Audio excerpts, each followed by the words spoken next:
itu dilakukan dengan cara seperti itu. Jadi, kembali lagi saya akan coba untuk memikirkan cara yang terbaik ya, agar kalian juga tidak terhambat dari sisi, perkuliahan, eee, kondisinya bagaimana nanti kita akan lihat dalam setiap perkuliahan selanjutnya. Yang kedua, eee, terkait masalah tugas, ini saya baru dapat tadi pagi, barusan tadi disampaikan, adanya perubahan terhadap isi tugas hari ini dan tugas sebelum UAS. Jadi ada 2 tugas di sini, ya, saya juga baru diberitahukan sebenarnya, kelompoknya tetap dibagi 3, hanya saja nanti, tugas kelompoknya yang satu adalah untuk menganalisa bisnis, yang satu lagi menganalisa strategi, yang satunya lagi menganalisa akuntansi.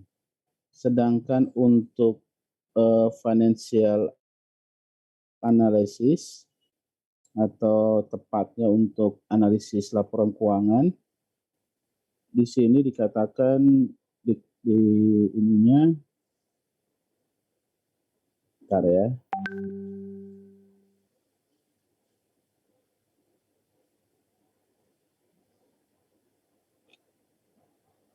Oke, di mana tadi nih?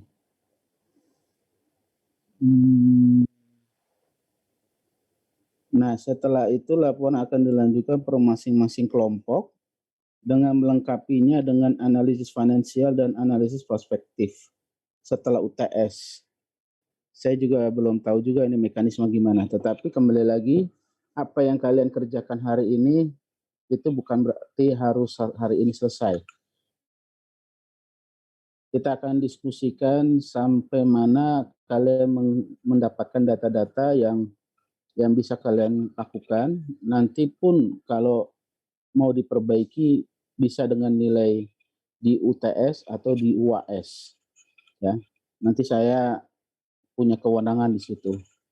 Jadi nggak usah khawatir, dengan perubahan ini, tetap apa yang kalian dapatkan saat ini kalian harus presentasikan ya, presentasikan dengan baik, ya. Saya tidak butuh dari sisi bagaimana mempresentasikan, tetapi yang saya perlukan adalah saya ingin kalian menyampaikan informasi apa saja yang, kalian dapatkan selama 1 minggu atau 2 minggu terakhir ini. Oke, itu yang perlu saya sampaikan. Sorry posisi saya lagi kurang, sehat karena lagi meriang, kadang panas dalam ya. Oke, itu sebelumnya saya ingin seperti biasa, saya akan, eee, nanti kalian bisa share screen ya, dalam hal ini kalian langsung aja share screen, nggak apa-apa. Tetapi kembali lagi saya udah lihat absen kalian, di kehadiran 31 peserta sama saya berarti 30 mahasiswa tambah 1 dosennya berarti sudah 30 yang hadir, ya. Ini saya sampaikan, saya simpan.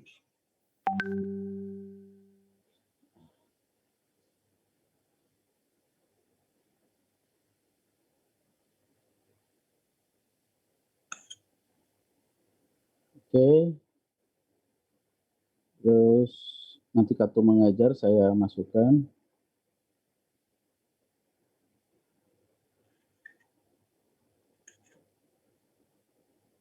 Oke, nanti saya pilih. Oke, itu mungkin, pendahuluan dari saya, saya akan saya kembalikan ke yang lainnya. Oke, mungkin pertama, saya mau, apa namanya, pembagiannya kelompok satu siapa yang akan mempresentasikan? Silakan.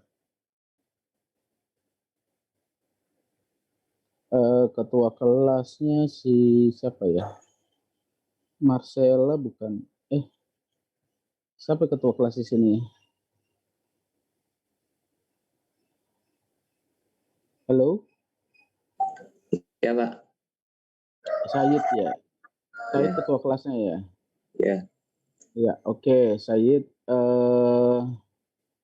kamu atur sekarang kelompok satu itu siapa yang mau presentasi sesuai yang kemarin kita bagikan. Silakan. 20 menit nanti presentasinya. Silakan Said, maksimal ya. Iya, Pak. Ya, Untuk yang kelompok itu dong, yang mau share screen. Ya, udah dibagikan dari kelompoknya. Ya, sudah. Kemarin udah dibagi sama kelompoknya, Pak. Iya, silakan. Siapa yang mulai kelompok satu dulu? Saya, Pak. Oke, Sadam. Silakan Sadam. Saya izin untuk share screen ya, Pak. Boleh, Sadam. Silakan.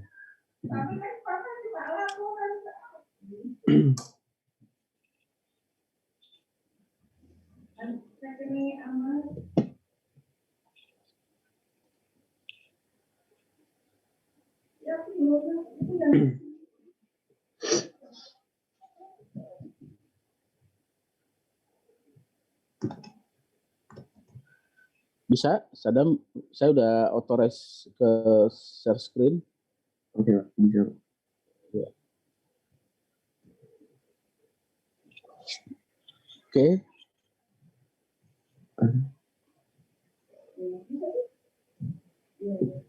Ya. Assalamualaikum warahmatullahi wabarakatuh. Waalaikumsalam. Waalaikumsalam warahmatullahi wabarakatuh. Suara saya terdengar, teman-teman? Terdengar. Oh, terdengar. Bagus suaramu. Lanjut. Saya akan menjelaskan sekilas tentang PT KB Pharma ini. Nah, PT KB Pharma sendiri merupakan perusahaan internasional yang memproduksi farmasi, suplemen, nutrisi, dan layanan kesehatan. Nah, PT KB Pharma ini nilai kapitalisasi pasar pada saat ini di atas 1,4 miliar dan penjualan yang melebihi 9 triliun. Nah, grup KB ini memiliki fokus bisnis di 4 kategori produk dan jasa kesehatan. Ada kategori resep, produk kesehatan, produk nutrisi, serta bisnis distribusi kemasan. Nah, visi dari PT KB Pharma ini menjadikan perusahaan yang dominan dalam bidang kesehatan di Indonesia, memiliki ekstensi di pasar global dengan merek dagang yang kuat didasarkan oleh manajemen ilmu dan teknologi yang unggul. Misinya meningkatkan kesehatan untuk kehidupan yang lebih baik sebagai perusahaan farmasi terbesar ketiga di Asia Tenggara. Lanjut aja. Ruang lingkup bisnis dari PT KB Pharma ini awalnya bergerak dalam bidang farmasi saja. Namun seiring bertumbuhnya perusahaan, KB Pharma menjadi penyedia layanan kesehatan yang menyeluruh. Sekarang udah ada 20 perusahaan di dalam dan luar negeri. Nah, ini ruang lingkupnya ya, ada divisi obat resep, divisi produk kesehatan, divisi nutrisi, divisi distribusi, dan logistik. Nah, persaingan di antara organisasi yang ada, itu jumlah industri farmasi di Indonesia ada sebanyak 240 perusahaan. Jumlah ini meningkat dibandingkan pada tahun lalu yang hanya 214 perusahaan. Ini komparasi di antara 4 perusahaan farmasi di Indonesia. Untuk net profit margin-nya, net profit margin itu adalah laba bersih merupakan ukuran keuntungan dengan membandingkan antara laba setelah pajak dibandingkan penjualan. Ini untuk data tahun 2015 sampai 2018-nya, di mana PT Daria Varia Laboratorium itu 10,22 PT Kimia Farma 5,25, PT KB Farma 11,92, dan PT KB Farma juga ada di 2,60. Untuk return on asset-nya ini menunjukkan hasil atas jumlah aktiva yang digunakan dalam perusahaan. Digunakan untuk mengukur efektivitas dari keseluruhan operasi perusahaan. Semakin kecil rasio ini, semakin kurang baik. Demikian pula sebaliknya. Nah, ini untuk data 2015 dan 2018-nya. Lanjut untuk ROE atau Return on Equity. Ini rasio untuk mengukur laba bersih sesudah pajak dengan modal sendiri. Rasio ini menunjukkan efisiensi penggunaan modal sendiri. Semakin tinggi rasio, semakin baik. Artinya posisi pemilik perusahaan semakin kuat. Demikian sebaliknya.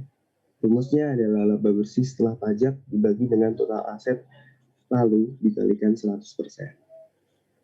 Ini untuk data 2015 dan 2018-nya. Di mana PT Daria Varia itu 14,11, PT Kimia Farma 12,44, PT Kalbe Farma 17,59.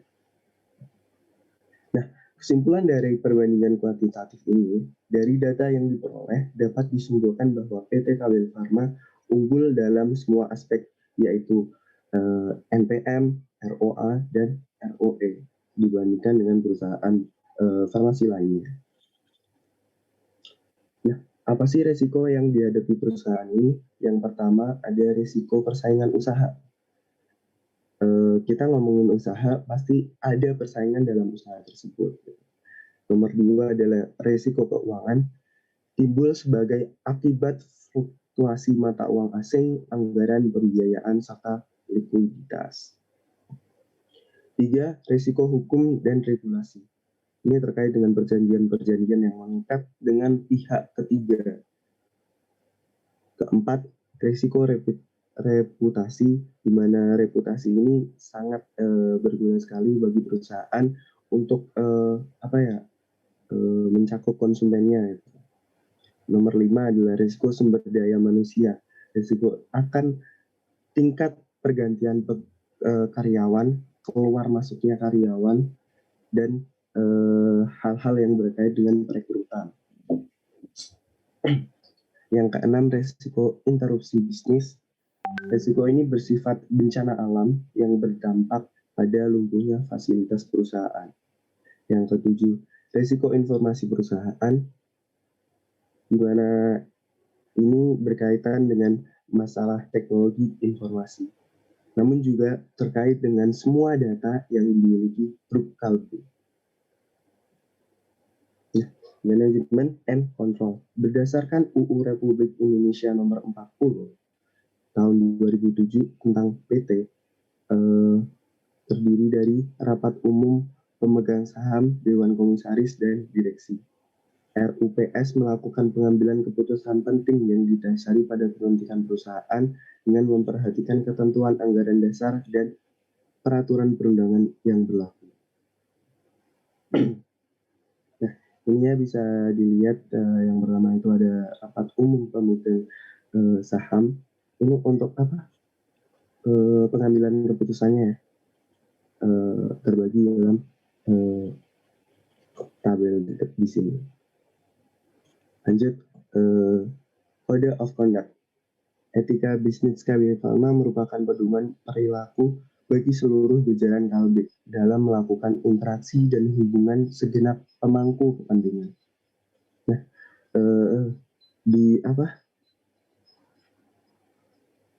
etika bisnis ini ada yang namanya Pancasrada Kalbe, terdiri dari prinsip-prinsip yang berikut ini. 1, itu saling percaya. 2, kesadaran penuh. 3, inovasi, bertekad, dan saling keterkaitan. Kelima aspek ini menjadi dasar bagi setiap insan Kalbe dalam bersikap, berperilaku, dan berinteraksi dengan para stakeholders Kalbe.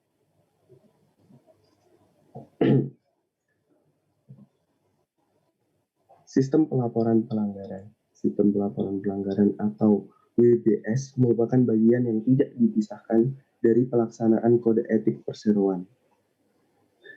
WBS ini mendorong partisipasi aktif karyawan stakeholders untuk menegakkan pedoman etika sehingga akan tercipta iklim keterbukaan dan transparansi dalam kegiatan operasional perseroan.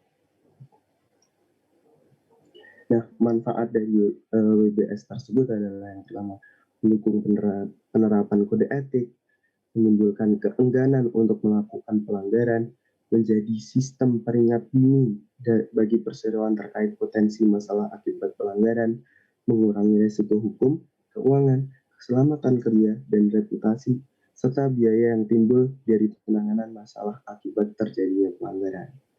Dan terakhir, memberikan masukan bagi perseroan mengenai area yang memiliki kelemahan pengendalian internal. Nah, ini untuk direktur oversight-nya ya. Dimana presiden direkturnya itu meraih gelar sarjana ekonomi dari Universitas Trisakti, terus ada direkturnya juga, direktur dan lanjut penerapan good corporate governance. Contoh dari penerapannya itu adalah sistem pengendalian pengawasan intern, mekanisme pelaporan atas dugaan penyimpangan, tata kelola teknologi informasi, dan pedoman perilaku etika.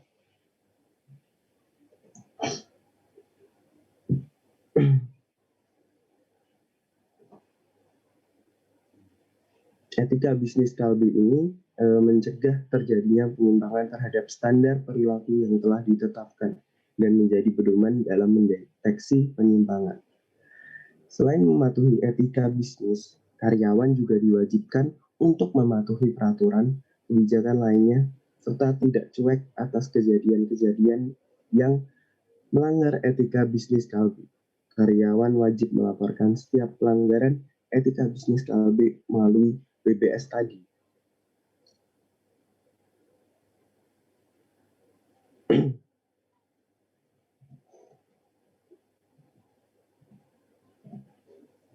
Nah, sebelumnya PT KB Pharma ini belum menerapkan GCG. Berikut pernyataan hipotesis tentang GCG PT KB Pharma pada tahun 2006. Nah, jadi sebelumnya PT KB Pharma ini belum menerapkan GCG ya. Baru mulai pada 2006 PT KB Pharma ini menerapkan GCG tersebut. Ini ya, PT KB Pharma meraih peringkat ketiga dalam Indonesian Good Corporate Governance Award pada tahun 2017.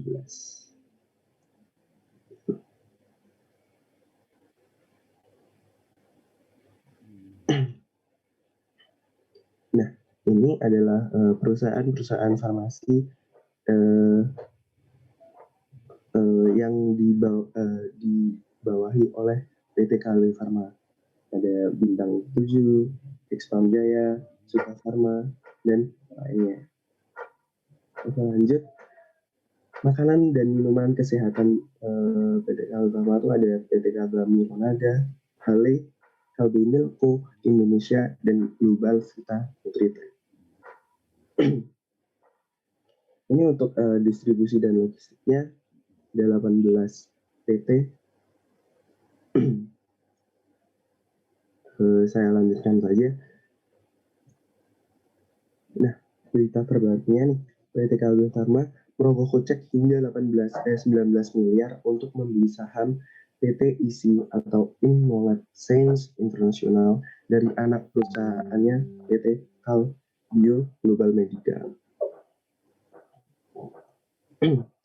Kompetensi ini. Ruang lingkup kegiatan usaha yang dilakukan PT KB Pharma ini meliputi bidang pengembangan, pembuatan, perdagangan, sediaan farmasi, produk obat-obatan, nutrisi, suplemen, makanan dan minuman, kesehatan, hingga alat-alat kesehatan termasuk pelayanan kesehatan primer.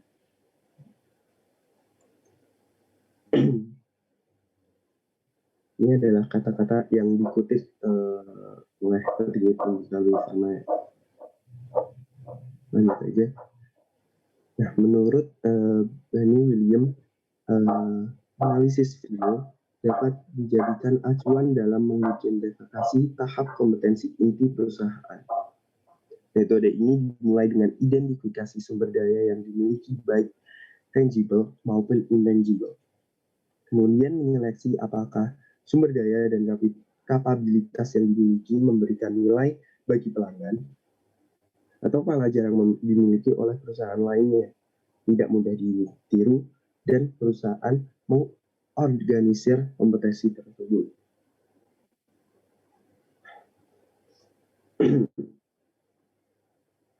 Nah, ini untuk analisis Frio terhadap PT KB Pharma.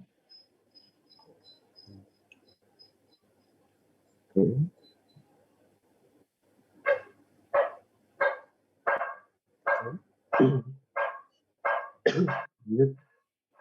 Nah, ini untuk penjelasannya ya.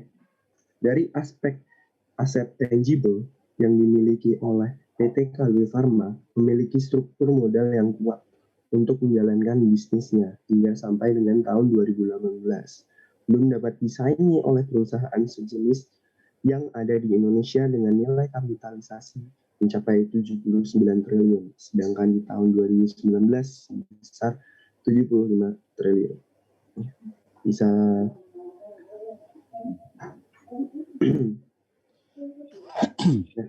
untuk KB Pharma sendiri memiliki jumlah karyawan yang besar. Jumlahnya mencapai 17.236 karyawan dengan total investasi pengembangan sumber daya manusianya sebesar 27,1 miliar. Nah, PT KB Pharma ini juga memiliki 36 entitas anak dengan pilar-pilar bisnis tersendiri, mulai dari farmasi, consumer health, nutrisi, distribusi, dan logistik.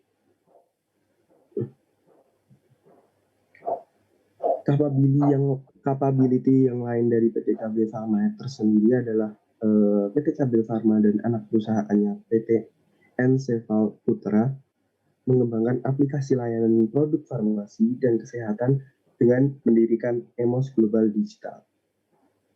PT KB Pharma melakukan kegiatan riset di bidang pengembangan sistem pengantaran obat dan pengobatan kanker.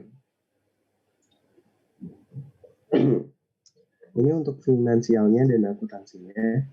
Laporan keuangan konsolidasi disusun dan disajikan sesuai dengan standar akuntansi keuangan di Indonesia yang mencakup ISAK dan ISAK yang dikeluarkan oleh Dewan Standar Akuntansi Keuangan, Ikatan Akuntan Indonesia.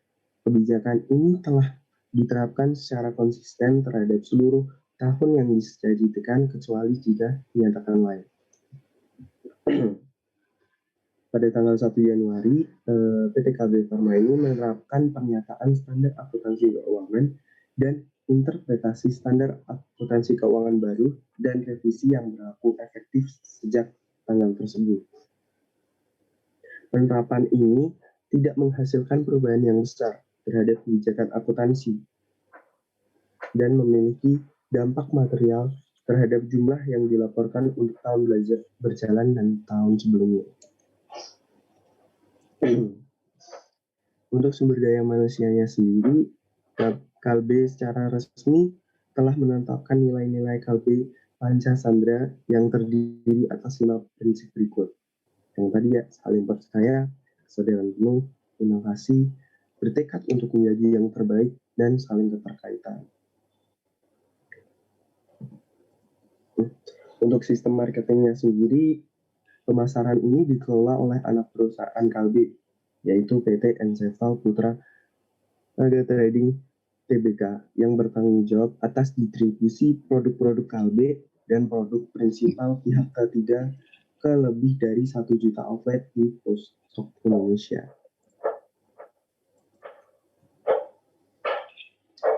Yang untuk produksinya sendiri, dalam pelaksanaan produksi, Kalbe memproduksi farmasi, suplemen, nutrisi, dan layanan kesehatan. Dalam memproduksi produknya, Kalbe berpedoman pada CPOB. Nah, CPOB itu adalah tata cara pembuatan obat yang baik yang merupakan pedoman wajib bagi semua industri farmasi agar menghasilkan produk yang berkhasiat, aman, dan bermutu. Tujuannya yang pasti adalah menjamin obat dibuat secara konsisten, memenuhi persyaratan yang didapatkan, dan obat yang dibuat sesuai dengan tujuan penggunaan.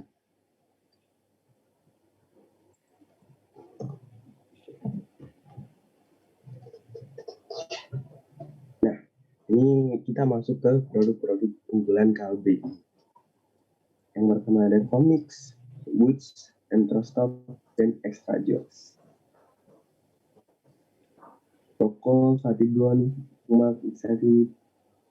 Nah, untuk penerapan dari Good Corporate Governance ini, Kalbe menggunakan komite yang bertugas untuk membantu Dewan Komisaris. Nah, komite ini bertanggung jawab atas peningkatan dan penyempurnaan praktik GCG sehubungan dengan tugas dan fungsi pengawasan Dewan Komisaris. Ini untuk tugas dan tanggung jawabnya. Yang pertama ada mengevaluasi, terus memberikan rekomendasi, memastikan kebijakan yang berlaku dalam perseroan telah sesuai dengan budaya, etika, dan nilai perseroan, dan sesuai asas GCG. Yang terakhir, melaksanakan tugas lain yang diberikan oleh Dewan Komisaris. Manajemen risiko. Penerapannya itu yang pertama ada menyediakan informasi bagi manajemen mengenai penerapan risiko yang dihadapi. Kedua, menyempurnakan metode dan proses pengambilan keputusan. Ketiga, memberikan penilaian terhadap risiko yang melekat pada produk dan kegiatan usaha Kalbe.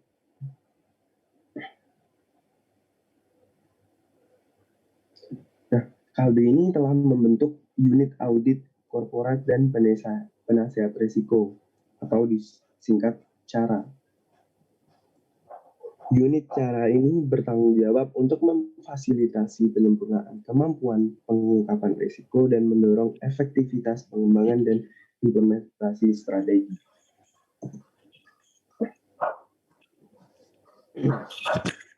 Untuk program tanggung jawab sosial perusahaan, Kalbe ini berkomitmen untuk memposisikan filosofi dan tujuan sebagai bagian integral dari kegiatan bisnisnya. Nah, oleh karena itu, Kalbe ini membantu meningkatkan kesejahteraan masyarakat, perlindungan lingkungan, keberlangsungan ekosistem bisnis tersirat dalam produk dan layanannya, serta cara perusahaan dalam menjalankan bisnisnya. Untuk strategi Kalbe sendiri, yang pertama adalah memperkuat portofolio bisnis melalui inovasi produk. Yang kedua, meningkatkan efektivitas pemasaran dan penjualan. Yang ketiga adalah global. Yang keempat, meningkatkan pengembangan sumber daya manusia. Dan yang kelima, memperkuat quality assurance and commitments and CSR.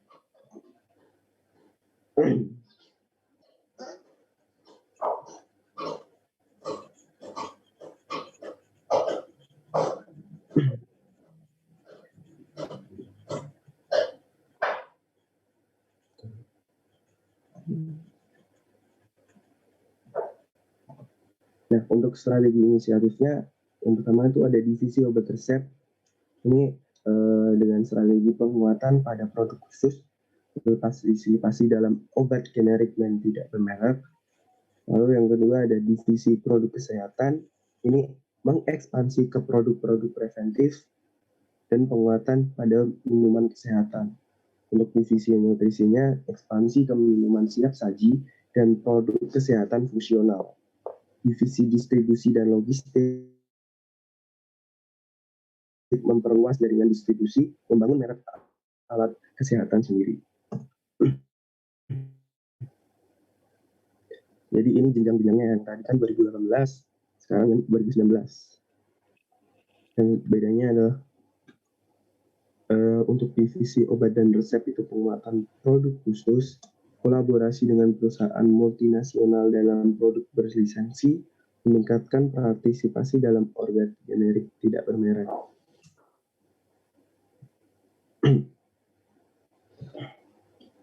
Ya, sekian presentasi dari saya. Kurang lebihnya mohon maaf. Apabila ada kesalahan, saya Sadia Munamana Utama undur diri. Terima kasih. Wassalamualaikum warahmatullahi wabarakatuh. Waalaikumsalam. Ya, terima kasih Mas Sadam terkait masalah kelompok 1 sudah menjelaskan. Kalau kalian lihat di chat saya itu ya, coba dibuka chatnya, itu ada komponen-komponen yang perlu kalian lengkapi ya. Pertama, tadi disampaikan analisis lingkungan bisnis, saya sangat senang kalian sudah mendapatkan semuanya, di mana bahwa Kalbe Farma menguasai lebih dari 20% ya, dari pangsa pasar ya. Jadi artinya dia termasuk yang terbesar ya dari lingkungan bisnisnya. Jadi walaupun pada dasarnya masih banyak perusahaan-perusahaan sejenis ya yang menjadi ancaman bagi perusahaan tersebut gitu ya. Lalu dari sisi analisis industrinya tadi sudah ada data-datanya ya. Tadi tinggal ditambahkan aja bahwa dari sisi industri itu pesaingnya itu ada berapa banyak gitu ya. Tadi harusnya ditambahkan. Walaupun tadi sudah diinfokan industrinya ada beberapa perusahaan yang cukup besar ya, kimia farma dan segala-galanya. Cuman ada juga perusahaan-perusahaan dalam industri ini. Jadi harusnya disebutkan dulu berapa jumlah industri yang masuk dalam hal ini, perusahaan-perusahaan yang bergerak dalam industri farmasi, lalu dia sebagai leadernya dengan pangsa pasar yang besar, lalu dari sisi itu berapa pesaing yang potensi yang paling besar ya dari dari persaingan usahanya dia. Nah, lanjut itu tadi udah ada datanya, tinggal ditambahin aja industri dia itu industri yang cukup banyak pesaingnya dan dia ada di posisi mana posisinya dia. Lalu analisis kompetensinya, nah tadi kan banyak tuh produk-produknya.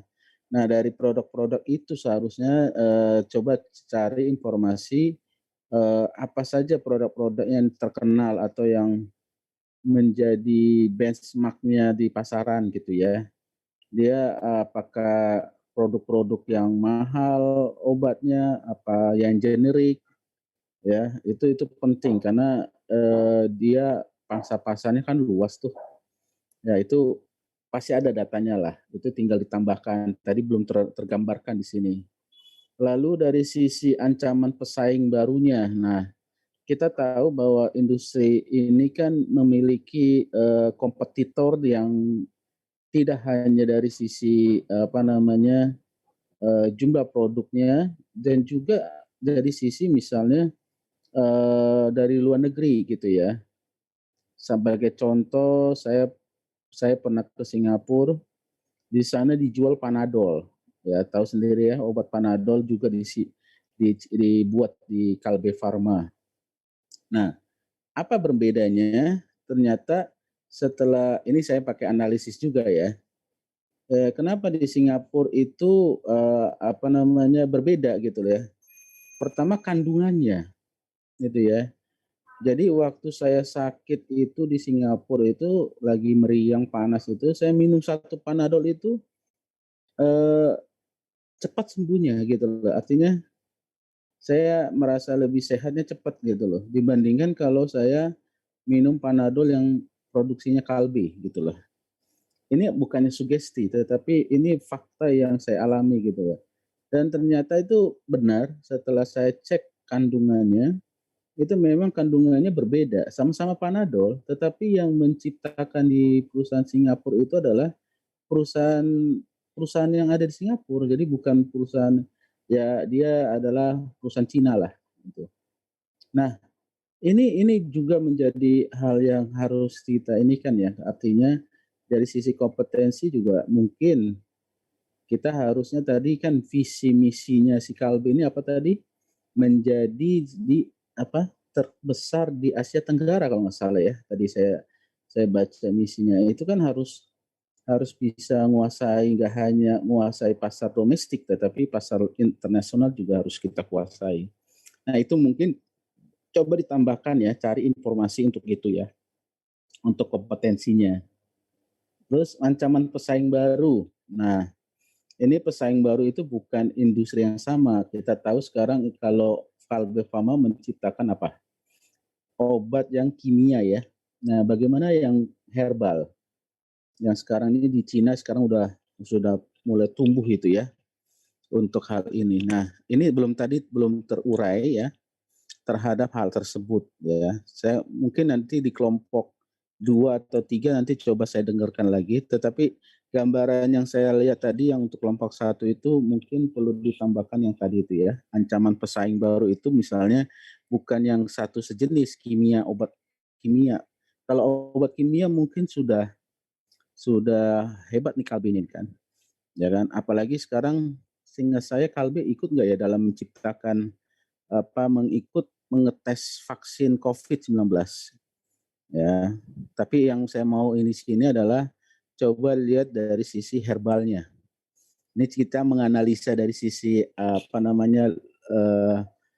persaingannya ya. Gitu. Lalu dari sisi analisis pilihan konsumen dan produsennya, ya kan. Nah, ini apakah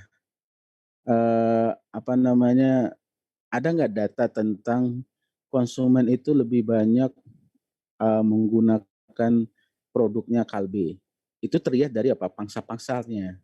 Tapi pilihan konsumen itu kan banyak gitu loh. Coba tadi sudah ada datanya ya. PT ini itu kan dalam satu lingkup Kalbe kan. Tetapi coba lihat perusahaan-perusahaan lain itu gimana cara cara membuatnya. Contoh in case Kimia Farma misalnya. Kita lihat dulu gitu loh. Ya, itu hanya membandingkan saja. Kita menganalisis gitu ya.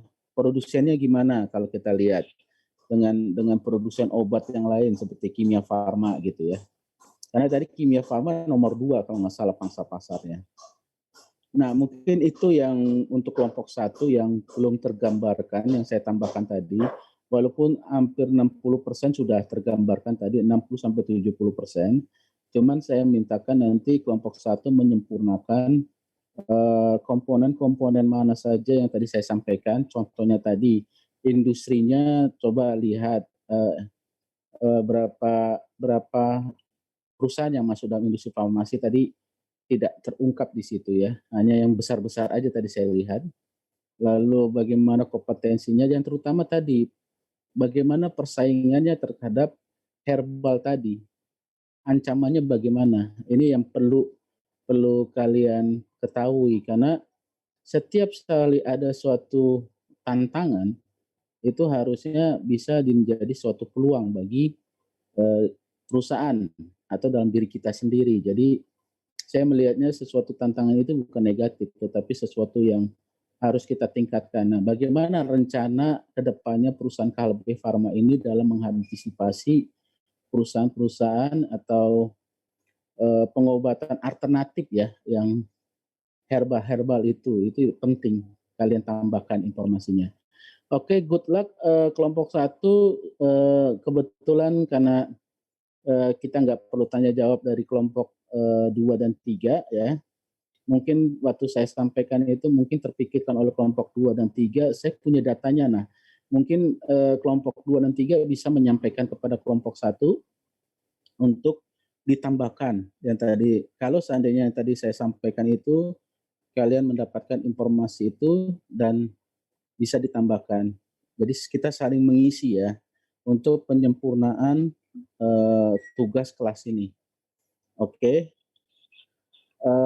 Selanjutnya saya beri kesempatan kepada kelompok 2 ya. Tadi baru kelompok 1 menjelaskan dari sisi analisis bisnisnya ya, analisis bisnis dan strateginya ya. Nah, mungkin nanti kelompok 2 akuntansinya silakan ya. Di sini saya sudah uraikan analisanya, apa-apa saja yang harus kalian lakukan, tetapi kembali lagi saya mau dengarkan dulu kelompok 2 untuk menjelaskannya ya. Data-data apa saja yang sudah kalian punya dan apa yang perlu saya arahkan kembali. Oke, kembali kepada ketua kelas. Kelompok 2 silakan, siapa yang mempresentasikan? Good luck. Yang Good luck. share screen saya, Pak. Oke, silakan yang- Pak. Ya, yang share screen siapa? Irsyad. Ya. Ya, saya, Pak. Tapi yang presentasi Bang Martin, Pak. Oh, siap. Kok kenapa pakai Bang Martin? Emang dia paling tua apa sih Martin? Oke, nggak apa-apa. Ya, itu anak saya, nggak apa-apa. Ayo lanjut, Martin, silakan. Irsyad, tayangkan yuk.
Selamat pagi semua.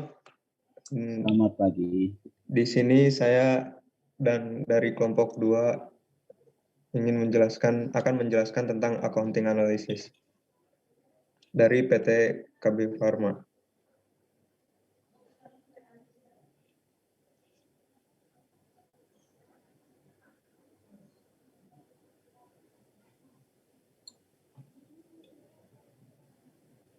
Anggota kelompok kami ada Hermundo Samuel Gagastama, ada Ikiwan Femista, ada Kartika, ada Lola, ada Melani, ada Irsyad, ada Rokfa, Supian, dan Zaki.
Mohon maaf sebelumnya Pak, sepertinya ada gangguan. Silakan nggak apa-apa. Gimana caranya biar Bisa Irsyad? atau pakai kirim filenya, nanti siapa yang bisa menayangkan, silakan. Saya mencoba ya Pak untuk menggantikan Irsyad dalam share screen-nya. Iya. Terima kasih Kartika, silakan.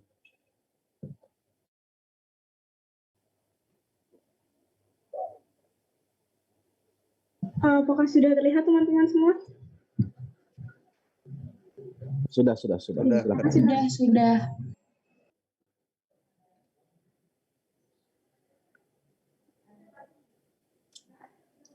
Ya, Ya, silakan. kami dari kelompok 2, ini pokok-pokok bahasan yang akan kami bahas.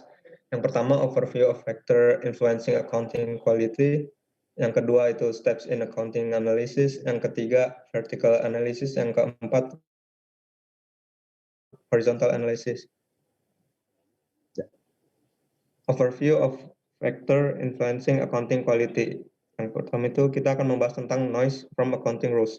Jadi, PT Kalbe Pharma menggunakan standar akuntansi keuangan Indonesia dan interpretasi standar akuntansi keuangan yang diterbitkan oleh Dewan Standar Akuntansi Keuangan Ikatan Akuntansi Keuangan Indonesia. PT Kalbe Pharma juga sudah menyajikan laporan keuangan sesuai dengan standar disertai penjelasan dalam CALK. Tidak ditemukan perusahaan ini juga menggunakan standar dan interpretasi seperti interpretasi dengan PSAK 71 mengenai instrumen keuangan dan PSAK 72 mengenai pendapatan dari kontrak dengan pelanggan. Keduanya ini berlaku efektif sejak 1 Januari 2020. Di laporan keuangan PT Kalbe Pharma ini tidak ditemukan accounting noise. Lanjut. Kesalahan estimasi. Kesalahan perkiraan adalah perbedaan antara nilai aktual dengan nilai prediksi manajemen yang tidak dapat memprediksi konsekuensi masa depan dari transaksi saat ini secara tepat. Perusahaan Kalbe Pharma memiliki aset dan liabilitas moneter dalam mata uang asing yang signifikan. Dengan demikian dipengaruhi oleh tolak ukur perubahan harga dalam mata uang asing. Selain karena pinjaman, perusahaan Kalbe Pharma ini punya alat-alat kesehatan dan bahan baku di mata uang asing. Antara lain mata uang asing yang mereka punya itu dolar Amerika, euro, atau harga yang secara signifikan dipengaruhi oleh tolak ukur perubahan harga dalam mata uang asing. Di sini juga kita belum menemukan kesalahan perkiraan mengenai fluktuasi nilai tukar. Prediksi fluktuasi nilai tukar tidak mudah sehingga perusahaan hanya bisa meminimalisir efek negatif yang signifikan dari fluktuasi. Incentive influencing the company's accounting choices. Tema yang diusung perusahaan dalam rencana kerja mempengaruhi keputusan akuntansi. Pada tahun 2018, PT Kalbe Pharma mengusung tema Connecting for Growth, karena kinerja PT Kalbe Pharma juga tidak terlepas dari keterlibatan para mitranya. Di segmen minuman susu siap saji misalnya, Kalbe Pharma berhasil memperluas kehadirannya lewat peluncuran produk baru bersama mitra strategisnya yaitu PT Milko Beverage Industry. Guna mempertahankan keberadaan di pasar obat generik tanpa merek, Kalbe berfokus pada kategori produk tertentu dengan permintaan yang tinggi untuk tercapainya skala ekonomi dan efisiensi biaya produksi. Di tahun 2019, PT Kalbe Pharma mengusung tema Embracing Technology dan Reinventing Organization.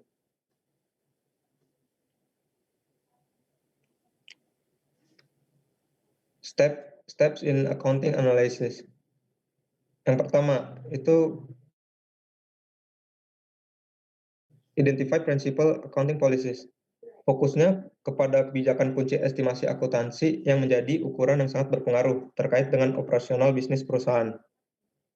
Sesuai dengan instruksi Presiden nomor 6 tahun 2016 tentang percepatan pengembangan industri farmasi dan alat kesehatan menjadi dasar kuat bahwa perusahaan akan berfokus pada lini produksi dan penjualan yang berkesinambungan dengan manajemen persediaan.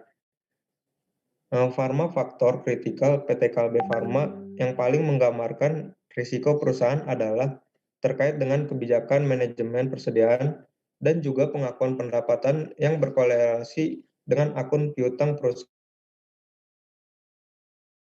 serta provisi yang saling bertautan.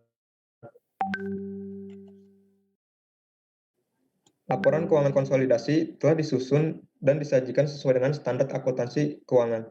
Pada tahun 2017 sampai 2019, dasar pengukuran dalam penyusunan laporan keuangan konsolidasi adalah konsep biaya historis.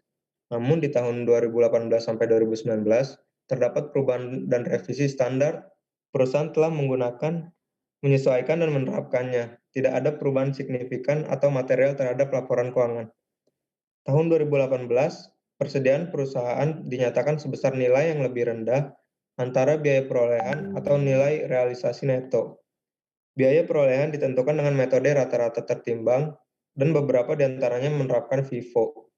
Dan di tahun 2019 yang telah menerapkan FIFO masih melanjutkan dengan metode FIFO. Perbedaan metode ini tidak menimbulkan penyesuaian yang signifikan. Cadangan kerugian penurunan nilai atas persediaan usang dilakukan telah berkala. Pengakuan pendapatan dan beban oleh perusahaan dilakukan bila besar kemungkinan manfaat ekonomi akan diperoleh oleh grup dan jumlahnya dapat diukur secara andal. Karena aset dan liabilitas moneter banyak yang dalam bentuk mata uang asing, sehingga pengakuan pendapatan menjadi sangat penting karena adanya potensi terkena dampak fluktuasi nilai tukar. Kebijakan terkait cadangan nilai pasar dan keusangan persediaan menjadi poin penting bagi perusahaan. Penurunan nilai diestimasi berdasarkan faktor dan kondisi dan penyelesaian dievaluasi dan disesuaikan kembali jika terdapat informasi yang dapat mempengaruhi jumlah.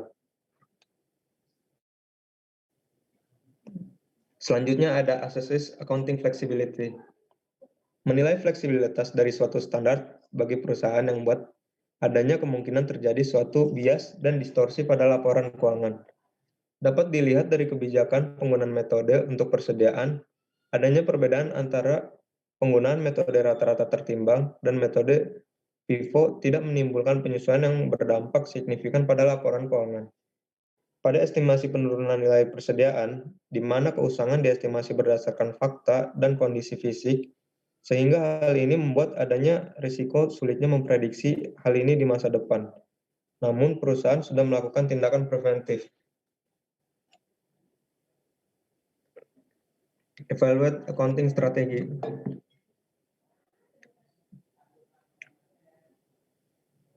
Evaluate accounting strategi ini berfokus pada perbedaan metode atas persediaan yang dimiliki perusahaan. Pada beberapa persediaan menggunakan metode FIFO ditunjukkan perusahaan untuk menghindari keusangan persediaan. Tidak ada keterangan lebih lanjut terkait dengan perbedaan pengambilan metode serta asumsi terkait akuntansi persediaan. Evaluate the quality of disclosure. Untuk menilai kualitas pengungkapan pelaporan keuangan, kami telah melihat catatan atas laporan keuangan konsolidasi PT Kalbe Farma. Jadi pengungkapan yang dilakukan oleh PT Kalbe Farma pada laporan keuangan 2019 dapat dikatakan sudah cukup berkualitas. Kebijakan akuntansi yang dipakai oleh perusahaan telah diungkapkan dengan komprehensif oleh PT Kalbe Farma. PT Kalbe Farma mengungkapkan risiko manajemen yang dihadapi. PT Kalbe Farma menjelaskan solusi apa yang akan dilakukan ketika terdapat kejadian-kejadian tak terduga di masa depan. PT Kalbe Farma juga melakukan perincian atas kapan serta apa isi perjanjian penting dan kontingensi. Beberapa hal yang perlu ditambahkan pada CALK seperti penjelasan atas alasan yang mendasari pemilihan asumsi, metode, maupun standar akuntansi dan kebijakan oleh perusahaan.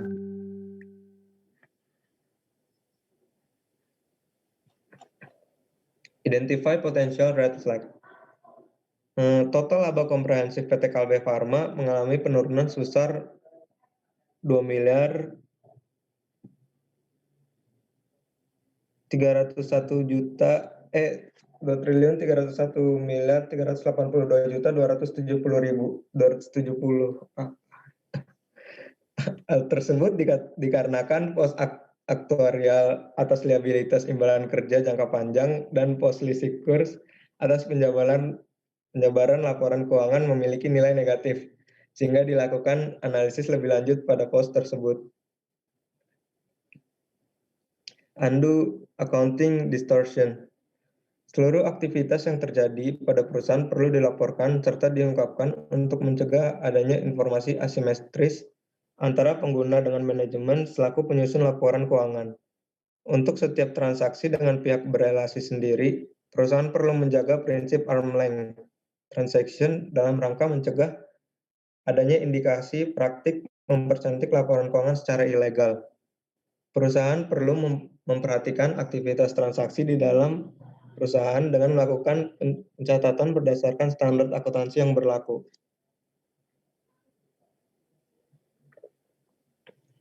Ya, selanjutnya itu vertical analysis. Comparative income statement tahun 2019 dan 2018. Kita bisa lihat di sini ada common size income statement-nya dari PT Kalbe Farma.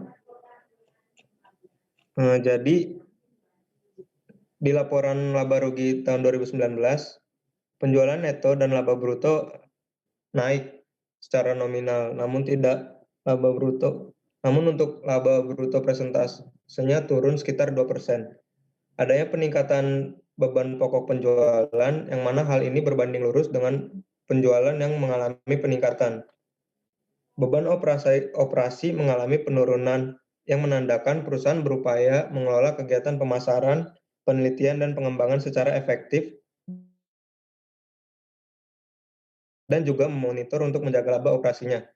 Penghasilan bunga tetap konsisten, namun beban bunga mengalami peningkatan yang disebabkan oleh bunga dari utang bank yang cukup dominan. Secara keseluruhan, laba mengalami peningkatan secara nominal, namun secara persentase mengalami sedikit penurunan yang diakibatkan dari beban pokok penjualan dan bunga utang dari bank yang meningkat. Kinerja perusahaan terbilang sehat, walaupun penurunan laba bruto dan laba tahun berjalan mengalami penurunan secara persentase, namun secara nominal masih mengalami peningkatan.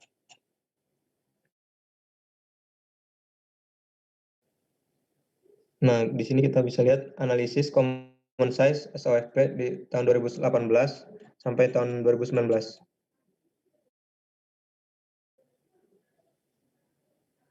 Analisis common size ini menunjukkan bahwa PT Kalbe Farma tidak menginvestasikan lebih banyak aset perusahaan pada aset lancar, di mana bisa kita lihat pada tahun 2018 dan tahun 2019, totalnya sebesar 58,68% dan 55,43%.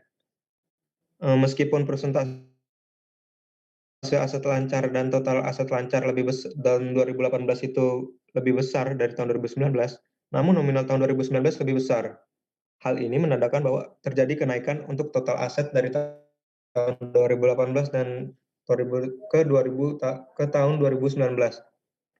Karena PT Kalbe Farma kita tahu bahwa mereka merupakan perusahaan farmasi, suplemen, nutrisi, dan layanan kesehatan lainnya, maka aset lancar yang dimiliki termasuk di dalamnya adalah persediaan memiliki porsi yang cukup besar, mengingat industri ini sangat dibutuhkan oleh masyarakat.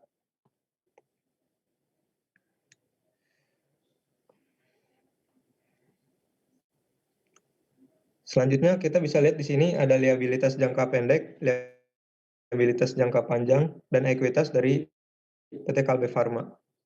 Pada di liabilitas jangka pendeknya, utang bank jangka pendek mengalami peningkatan yang cukup besar, diikuti dengan peningkatan utang jangka pendek lainnya. Namun beberapa liabilitas jangka pendek juga mengalami penurunan, akan tetapi secara keseluruhan, liabilitas jangka pendek mengalami peningkatan. Beberapa liabilitas jangka panjang mengalami peningkatan yang signifikan, yang menandakan perusahaan lebih fokus untuk mendanai bisnis dengan utang jangka panjang. Namun secara keseluruhan, liabilitas jangka pendek porsinya lebih besar. Peningkatan pada liabilitas jangka panjang ini ditunjukkan untuk mendanai proses bisnisnya. Secara keseluruhan, ekuitas perusahaan meningkat, namun lembar saham tetap dikarenakan pendanaan dari utang jangka panjang. Peningkatan ekuitas disebabkan peningkatan saldo laba yang meningkat, yang mengindikasikan kinerja perusahaan makin baik, dan perusahaan dapat memanfaatkan saldo laba untuk investasi pada aset tetap atau investasi pada perusahaan lainnya. Selanjutnya, horizontal analysis. Ya, kita bisa melihat di sini ada comparative income statement tahun 2018 dan tahun 2019.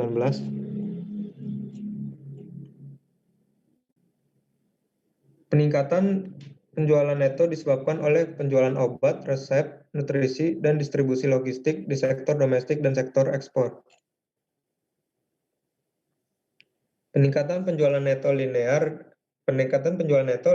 dengan peningkatan beban pokok penjualan.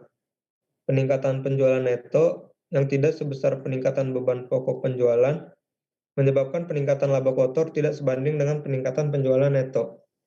Peningkatan beban pokok penjualan ini dapat dikarenakan adanya peningkatan pada upah buruh, bahan baku, beban fabrikasi lainnya yang tidak sepenuhnya diimbangi dengan harga jual yang meningkat.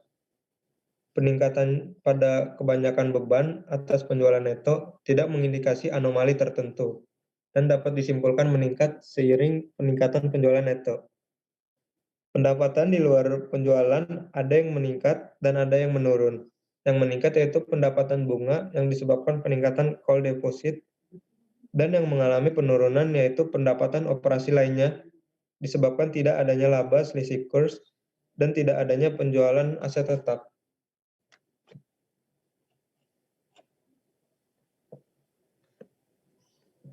Adanya peningkatan saldo laba yang mengindikasikan kinerja perusahaan dari segi operasional dalam hal profit memiliki tren yang positif dari tahun lalu, yang mana hal ini bisa disebabkan karena dominasi dari tren peningkatan penjualan perusahaan. Laba perusahaan meningkat, yang menyebabkan laba per saham juga ikut meningkat dibandingkan tahun 2018.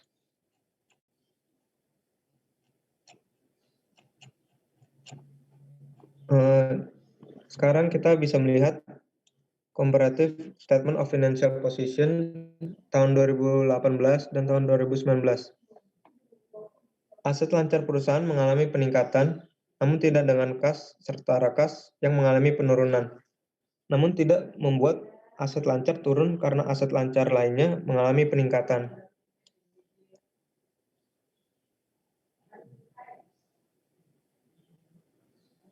Kita bisa lihat bahwa aset tidak lancarnya mengalami peningkatan, walaupun ada akun yang mengalami penurunan.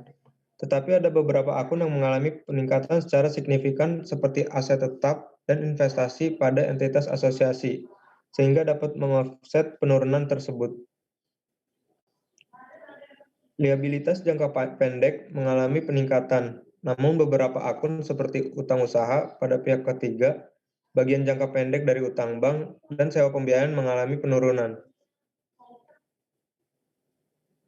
Secara keseluruhan, liabilitas jangka panjang mengalami kenaikan yang signifikan yang didominasi oleh peningkatan utang bank jangka panjang. Kita lihat di sini bahwa ekuitasnya mengalami peningkatan, walaupun ada penurunan yang signifikan dari penghasilan komprehensif lain. Sekian itu presentasi dari kelompok kami, kurang lebihnya mohon maaf. Terima kasih.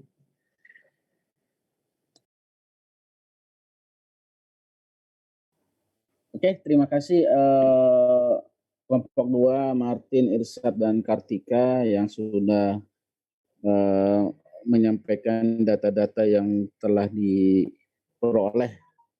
Ya.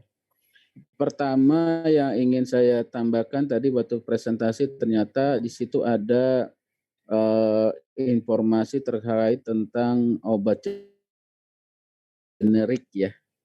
Obat generik. Nah, mungkin juga dia Kalbe Pharma ini juga non generik juga ada.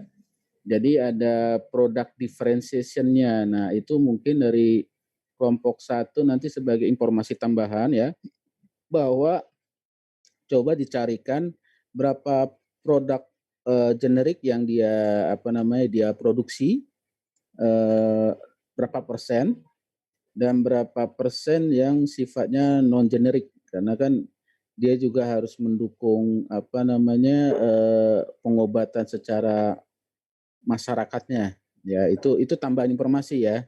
Jadi kalau di chat tadi ada product differentiation, itu perlu. Nah, yang kedua itu tadi juga ada informasi terkait tentang analisis SWOT-nya tadi ya, strength-nya. Strength itu adalah kekuatannya apa? Ya, salah satunya tadi sudah disampaikan di kelompok 2 ada berapa komponen kekuatan di dalam modalnya ya atau asetnya. Jadi lebih banyak aset lancarnya kalau nggak salah lihat saya. Walaupun tahun 2018 ke 2019 ternyata ada kenaikan aset tetapnya, namun masih mendominasi aset lancarnya. Tadi Martin nyampaikan. Itu pun bisa kalian tambahkan di analisis strength-nya. Weakness-nya, kelemahannya ada di situ ya. Tadi disampaikan adalah walaupun keuntungannya juga besar ya, tetapi ada penurunan kalau nggak salah. Saya konfirmasi aja itu 2 miliar sekian atau 2 miliar dalam satuan ribuan sehingga sebenarnya 2 triliun. Karena kalau kerugian 2 triliun sangat besar, kerugian 2 miliar pun di skalanya perusahaan sebesar Kalbe Farma itu terlalu kecil. Nah, saya mau konfirmasi nih Martin, itu 2 miliar atau 2 triliun atau kelompok 2 yang bisa menjawab nih?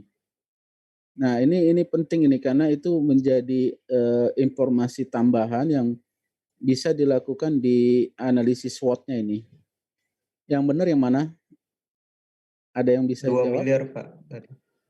Oh, 2 miliar. Oke, berarti memang tidak signifikan ya. Karena kalau 2 miliar dengan tingkat penjualan berapa tadi hampir berapa ratus miliar kalau nggak salah tadi itu nggak signifikan. Oke, itu bukan berarti kelemahannya. Jadi artinya cari coba nanti kelompok 1 apa kelemahan lainnya yang bisa dituangkan. Nah, kalau strength dan weakness itu biasanya dari internal perusahaan ya. Ya, kekuatan dan kelemahan itu dari internal perusahaan. Tetapi kalau opportunity dan threat itu artinya kesempatan dan tantangan itu dari eksternal. Nah, tadi sudah disampaikan ancamannya apa tadi? Produk substitusi, herbal. Coba uraikan apa yang bisa menjadi ancamannya. Kesempatannya apa? Kesempatannya, opportunity-nya adalah dipercaya oleh pemerintah misalnya untuk mengembangkan vaksin COVID-19 contohnya. Ada nggak dia informasi seperti itu? Jadi tambahan untuk kelompok 1 tolong dari analisis yang tadi sebelumnya saya sampaikan, kalian bisa tambahkan dengan rangkuman terakhir di SWOT analisisnya. Jadi gambaran-gambaran tadi analisis lingkungan bisnis, industri, kompetensi, ancaman pesaing baru, itu bisa kalian masukkan ke dalam analisis SWOT tadi. Ancaman pesaing baru itu kan bisa jadi adalah threat-nya, ancamannya, tantangannya, gitu loh. Produk substitusi bisa menjadi opportunity juga di dalamnya. Jadi tinggal memasukkan aja, nanti tambahkan ya SWOT analisis untuk kelompok 1. Oke, untuk kelompok 2, terima kasih sudah dijelaskan. Ditambahkan juga tadi strategi akuntansinya, metodenya, pengungkapannya bagus. Red flag-nya seperti tidak ada ya. Kejahatan red flag itu adanya kalau kalian kenal namanya KKN ya. KKN itu adalah korupsi, kolusi, dan nepotisme. Kolusinya yang kita ambil, mungkin korupsinya tidak. Kolusi itu adalah kerjasama untuk memperkaya kelompok sendiri atau diri sendiri, itu kolusi. Ya, kerjasama. Tapi kolusi itu bukan hal yang buruk sebenarnya. Kolusi yang baik juga ada. Namanya juga kerjasama. Nepotisme itu juga nggak buruk banget. Nepotisme itu karena kedekatan dan kita tahu kemampuannya, ada hubungan baik, kenapa harus kita hindari? Artinya bisa aja kita pakai. Yang kita hindari adalah nepotisme yang tidak berdasar. Artinya kondisi di dalam hal ini dia tidak punya kemampuan, tidak punya karena kedekatan sehingga dinaikkan. Contohnya nanti hasil pilkada ini, ya, karena tim sukses, makanya dia dipilih menjadi kepala dinas dan terbukti banyak yang korupsi kan gitu. Nah, ini nanti coba dari kelompok 2 identifikasikan yang red flag-nya lebih dalam lagi. Ya, apakah mungkin ada dari kejahatan pajak atau apa? Setahu saya kalau Farma nggak pernah ada isu miring ya terhadap hal ini. Ya, tidak ada yang namanya menciptakan obat yang kurang bagus, nggak paten gitu ya, nggak pernah ada itu komplain-komplainnya. Ya, tapi ini udah bagus ya. Distorsi akuntansi tadi ada perubahan FIFO ya, menggunakan FIFO atau apa tadi ya, asetnya ya kan ternyata tidak memiliki arti yang berarti kan. Amleng strategi transaction tadi udah disebutkan bahwa tidak ada transaksi yang dipengaruhi oleh pihak lain untuk dipengaruhi kepada perusahaan Kalbe. Itu bagus ya, informasi yang bagus di situ. Sehingga identifikasi distorsi akuntansinya menjadi semakin kecil, bahwa penyimpangan akuntansinya tidak ada gitu ya. Nah, mungkin di sini yang perlu kalian tambahkan dari kelompok 2, kalian harus coba cari ya. Pertama adalah aset lancarnya kan tadi lebih besar ya. Coba identifikasikan, tadi ada sih kalimatnya persediaannya besar gitu ya. Ya, sehingga aset lancarnya besar. Coba identifikasikan lagi berapa sih sebenarnya persediaannya. Dari 55% aset lancar, berapa persediaannya, berapa kasnya. Jadi begini, kalau ada satu kue aset lancar, persediaan itu berapa persennya. Jadi kalau 60% berarti 60% dari 55% keseluruhan. Nah, itu tadi nggak kegambar. Jadi itu menjadi tambahan informasi. Kalau orang yang mengambil keputusan, informasi ini penting karena bisa dibandingkan. Oh, ternyata benar aset lancarnya lebih mendominasi daripada aset tetapnya. Karena memang paling besar ada di aset berupa persediaan in case seperti itu, yang mengantisipasi sebesar sekian atas penjualan atau kebutuhan ke masyarakat. Ini analisis itu yang penting. Ya, informasi itu penting karena kalau tanpa itu kita nggak bisa memperkirakan berapa sih persediaannya dari aset lancar.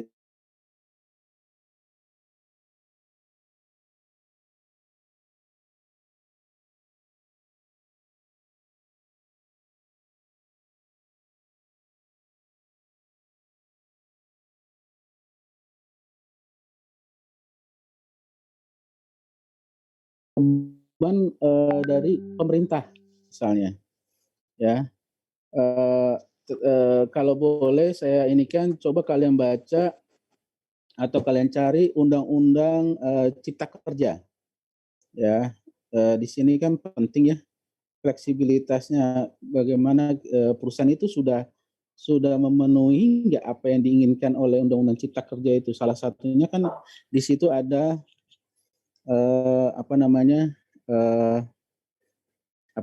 hak cuti dari karyawan, terus bagaimana pengakuan hak cuti itu, apakah kalau nggak diambil hak cuti itu dia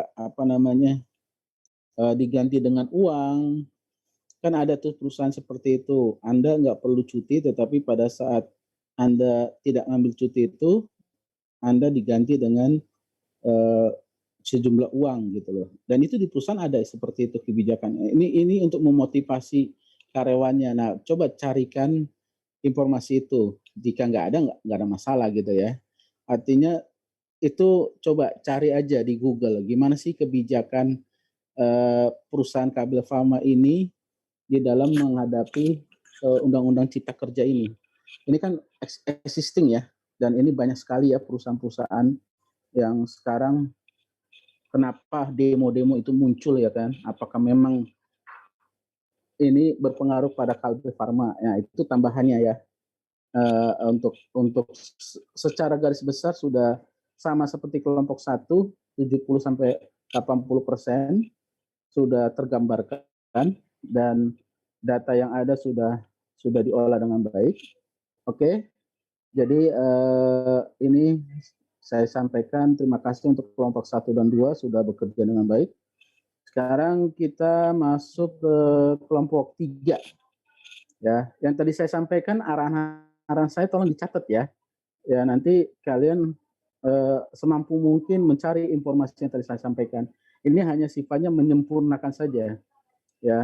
Nilai sudah ada maksimal 80. Tetapi kalau kalian perbaiki lagi bisa naik jadi 90. Itu maksud saya ya. Jadi saya selalu ngasih oke, kalian udah 70-80 itu artinya kalian di sekitaran nilai kelas ini udah 80 gitu loh. Maksimal. Nah, arahan-arahan saya itu coba diperbaiki untuk mencapai 90 atau bahkan sempurna gitu ya. Oke. Ini ada waktu 10 menit lagi atau tepatnya 15 menit lagi ya. Karena saya mohon izin untuk ikuti rapat, tetapi mudah-mudahan kelompok 3 bisa 15 menit ya. 15 menit. Silakan kelompok 3. Izin untuk share screen, Pak.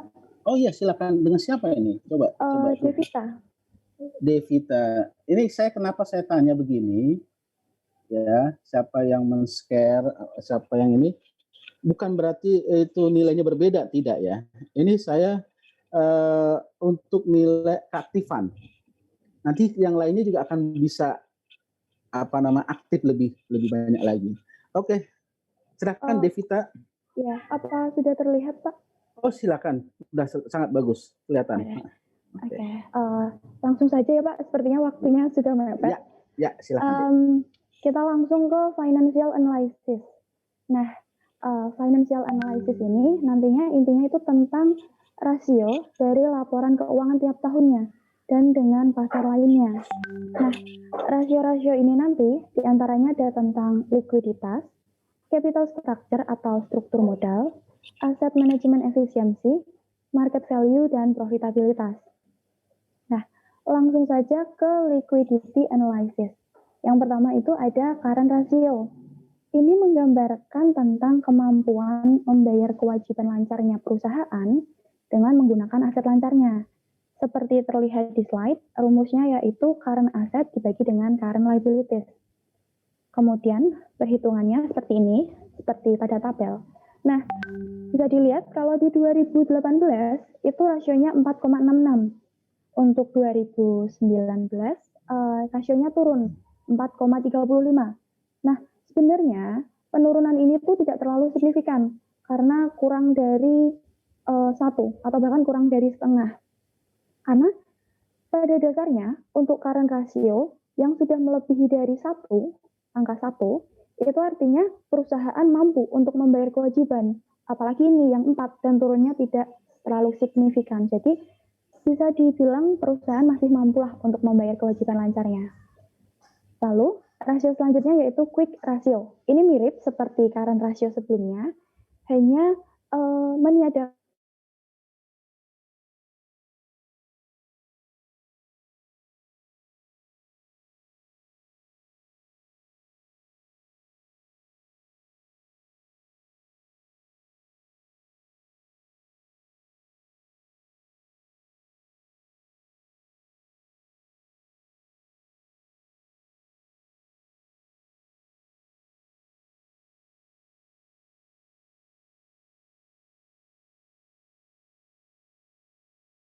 dua lah kurang lebih.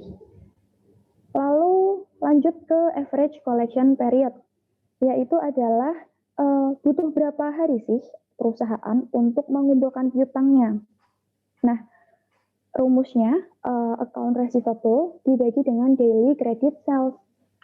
Daily credit sales ini bisa dijabarkan sebagai annual credit sales dibagi dengan 365 hari. Ini hari dalam 1 tahun. Hitungannya seperti pada tabel. Nah, Ini bisa dilihat kalau 2018 dia butuh sekitar 58,5 hari. Nah, untuk 2019 dia butuh 59,5 hari. Ya, cuma beda 1 hari aja. Tapi menunjukkan kalau 2019 perusahaan ini butuh waktu lebih lama nih untuk memperoleh account receivable-nya. Ya, walaupun beda sehari, tapi bisa dirata-rata dibutuhkan waktu 2 bulan untuk perusahaan. Lanjut ke account receivable turnover ratio, yaitu memperlihatkan tentang berapa kali perusahaan dapat memutar piutangnya dalam 1 tahun. Ini sekilas rumusnya sedikit berkebalikan dengan average collection period di slide sebelumnya. Ini perhitungannya, rasionya sama, dia mengalami penurunan dari 2018 ke 2019, walaupun tidak signifikan. Tapi ini cukup menunjukkan kalau perusahaan sedikit lambat dalam memutar account receivable-nya dari tahun 2018. Next, kita ke inventory turnover ratio.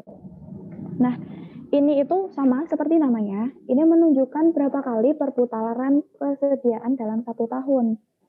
Rumusnya yaitu COGS dibagi dengan inventory, sehingga menghasilkan perhitungan pada tabel, yaitu 3,23 di tahun 2018 dan mengalami sedikit kenaikan di tahun 2019.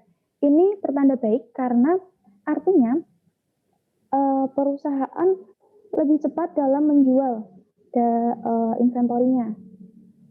Lalu dilanjutkan dengan days and sell in inventory, yaitu berapa hari inventory disimpan atau di hold di perusahaan.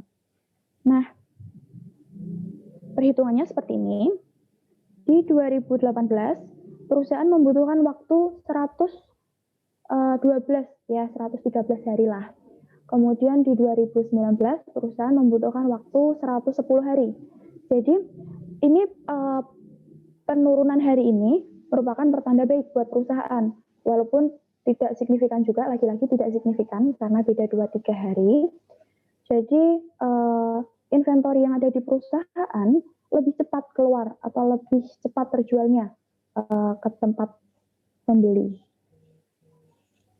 Nah, itu tadi tentang liquidity analysis. Secara garis besar, perusahaan sedikit mengalami penurunan dalam likuiditas perusahaannya. Kita lanjut ke capital structure analysis. Di sini ada debt ratio, yaitu membandingkan total liabilities dengan total aset, seperti pada rumusnya. Ini untuk mengetahui berapa persentase aset yang dibiayai dengan utang. Jadi, aset kita yang kita beli pakai utang itu berapa persen sih? Seperti itu kurang lebih. Nah, ini perhitungannya. Untuk 2018 ke 2019 ini mengalami kenaikan. Maka artinya makin banyak aset yang dibeli atau dibiayai dengan utang. Bisa terlihat liabilities-nya di sini naik. Kemudian total asetnya juga naik, tapi naiknya lebih besar total asetnya, maka rasionya juga lebih besar. Lalu lanjut ke time interest time, yaitu kemampuan perusahaan untuk membayar bunga cicilan. Berapa kali sih perusahaan mampu untuk membayar? Seperti rumusnya, ini membandingkan dari net operating income, earning before income tax atau EBIT, dibagi dengan interest expense. Perhitungannya seperti ini, sehingga menghasilkan 111 di tahun 2018 dan 84 di tahun 2019. Nah, ini mengalami penurunan. Ini artinya adalah kemampuan perusahaan untuk membayar bunga juga ikut turun. Ini bisa jadi karena bunga yang ditanggung perusahaan meningkat atau lebih banyak. Terlihat dari tabel dari 29 ke 40 miliar. Ya. Lanjut ke asset utilization atau asset management efficiency. Yang pertama yaitu fixed asset turnover. Nah, ini menunjukkan berapa efektif dan efisiennya aset tetap perusahaan dalam menghasilkan pendapatan.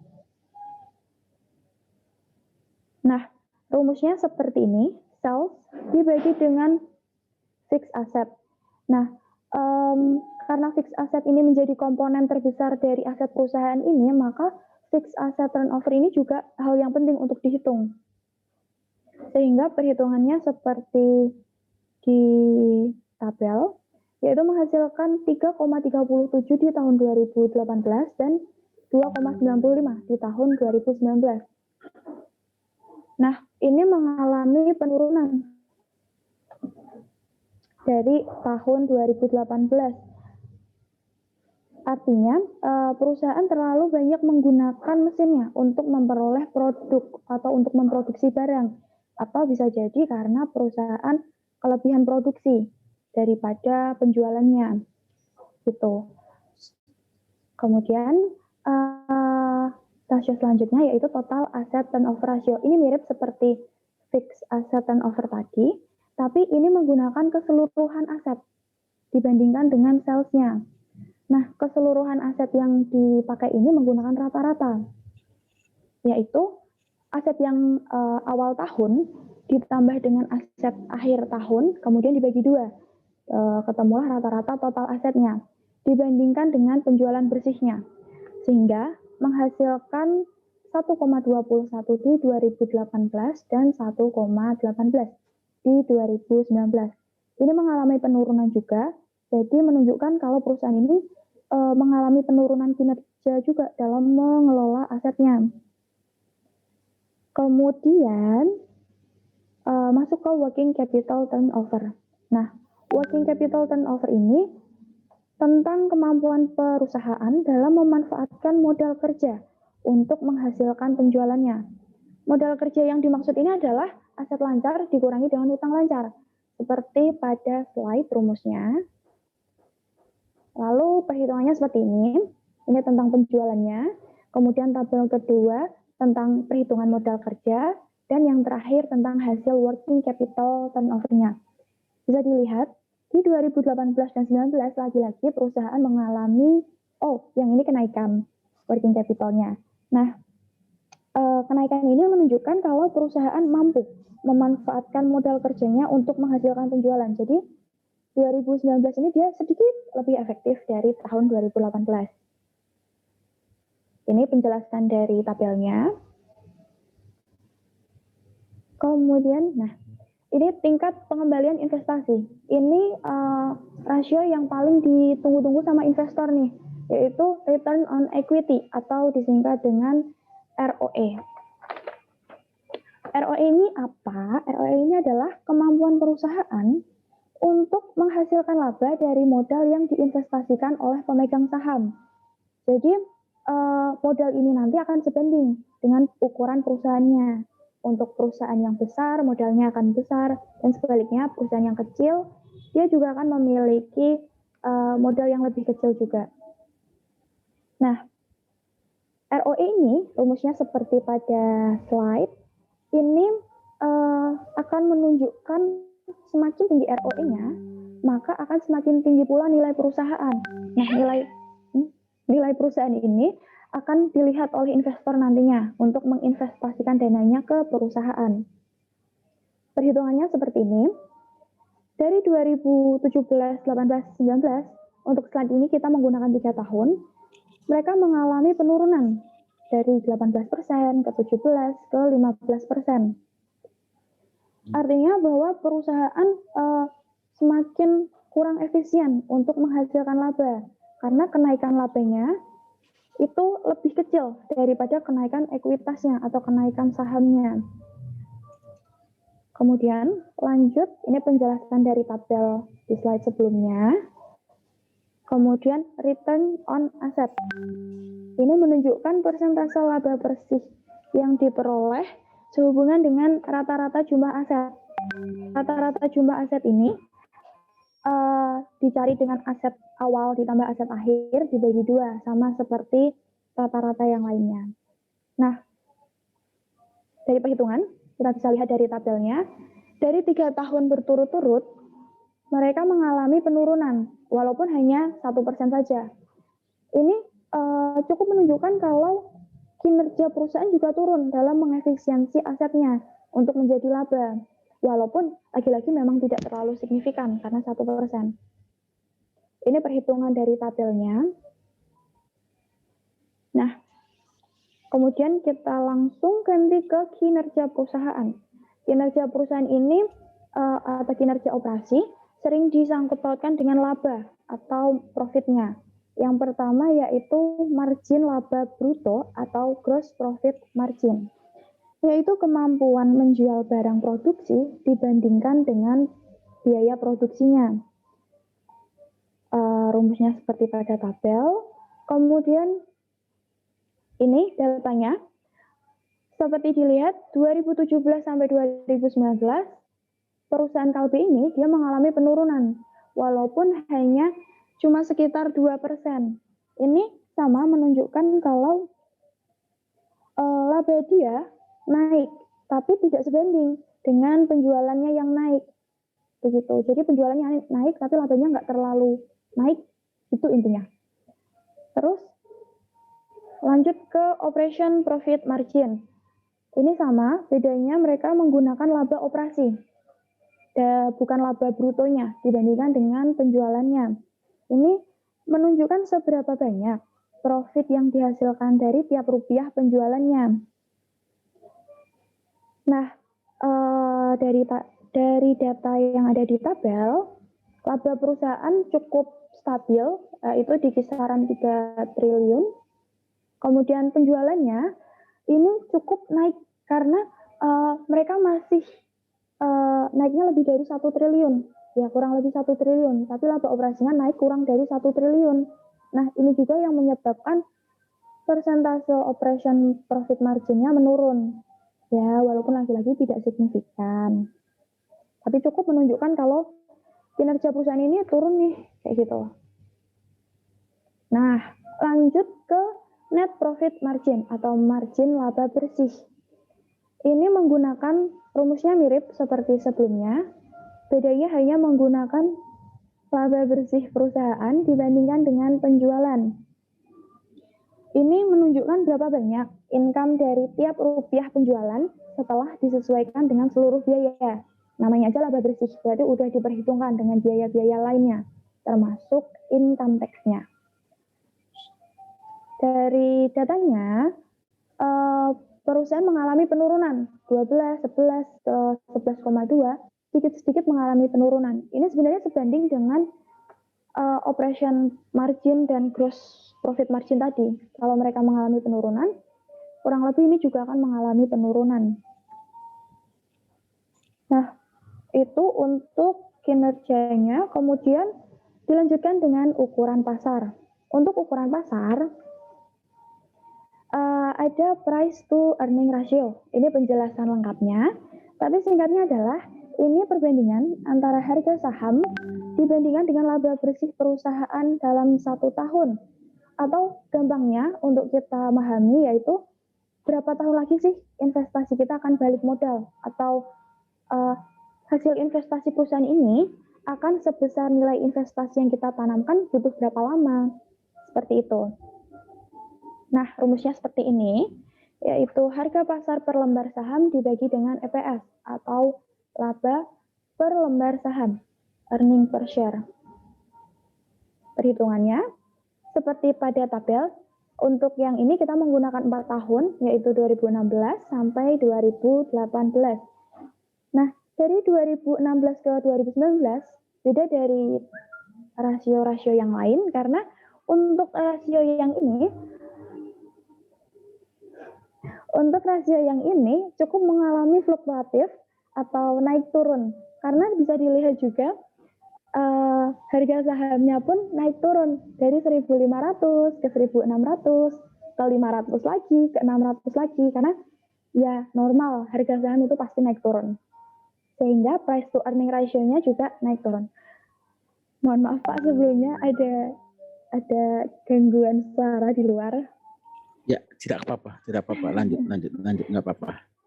Nah, Ya. Untuk price to earning ratio ini sebenarnya relatif. Apakah dia naik itu baik, ataukah turun itu buruk, itu relatif. Untuk investor baru, mereka akan lebih suka kalau PER-nya atau price to earning ratio-nya dia tuh rendah. Kenapa? Karena berarti saham ini murah dong, jadi bisa nih untuk dibeli dan diinvestasikan jangka panjang.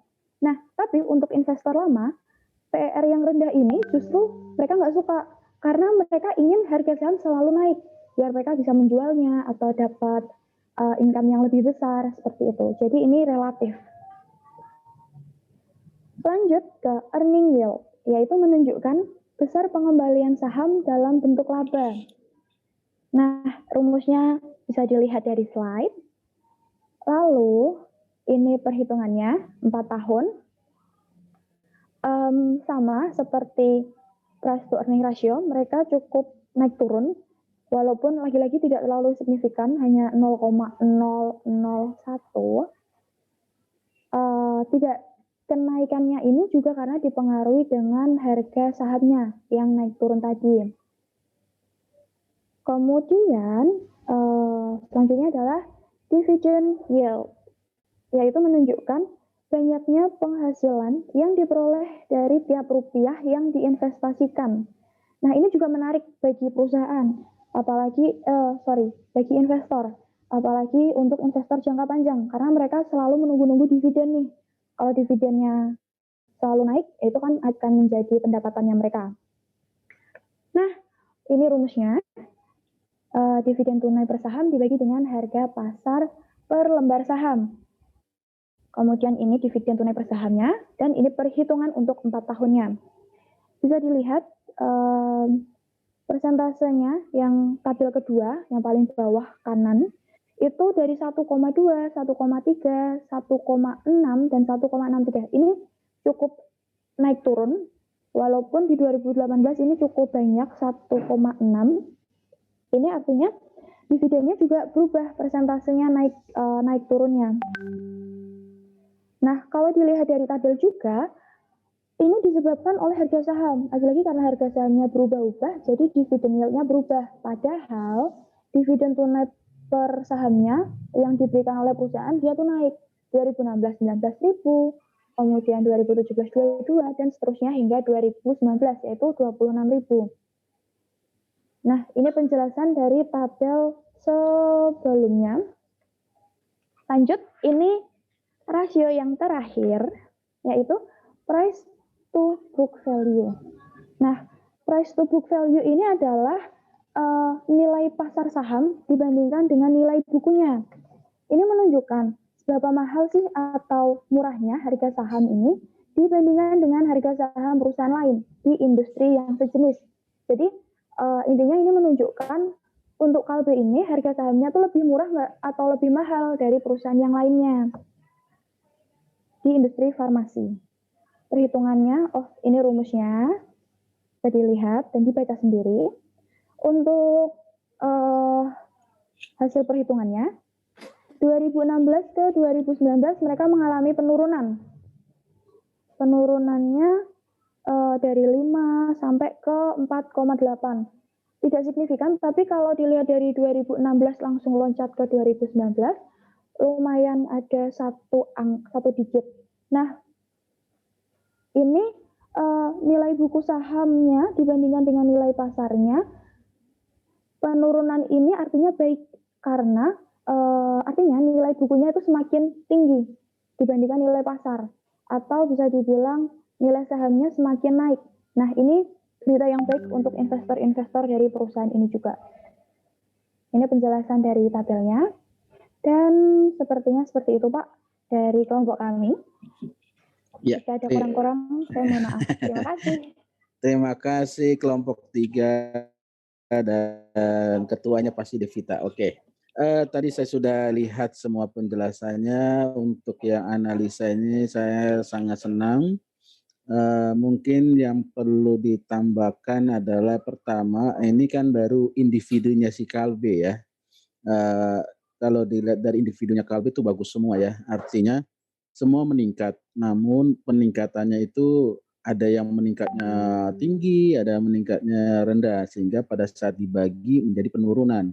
Itu benar, wajar itu kalau kita menilai dari individu kita.